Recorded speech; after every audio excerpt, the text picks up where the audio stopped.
A member of BC's legislature has been kicked out of his caucus after being charged with violent offences. The case against Hon Chan, a now former Conservative MLA in Richmond Centre, is an alleged case of domestic violence. And Sarah Galashan has been watching this developing story today.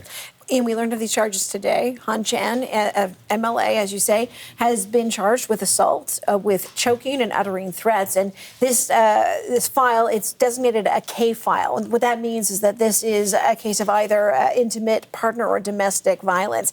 The alleged victim in this, his identity is not known. But the allegations do go back to January 12, 2024. So that is about 2.5 years ago.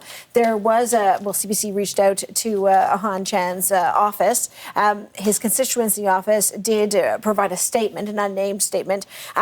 But in it, they do point to that time frame, the 2.5 years as well. They say that Hon Chan disagrees with these allegations, and Ian looks forward to defending himself throughout the process. He's going to be in court April 22nd. And what's the BC Conservative Party saying? Well, so he's no longer part of the Conservative Party. He has been kicked out of caucus. The Conservative Party, the interim leader, is calling these charges very serious. Very concerning. There have been calls for Hon Chan to face more of a repercussion here, to calls for him to resign, essentially. And the Conservative Party leader had this to say about that. Well, that's a decision he's going to have to make. The allegations are incredibly serious.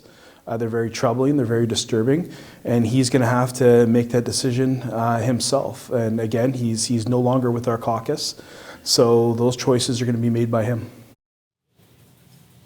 To the point of the time frame, the 2.5 years that these allegations go back to, there are those who are advocacy groups in particular asking who knew what exactly when, because we're talking about January 2024. That's when the allegations or the alleged incident happened.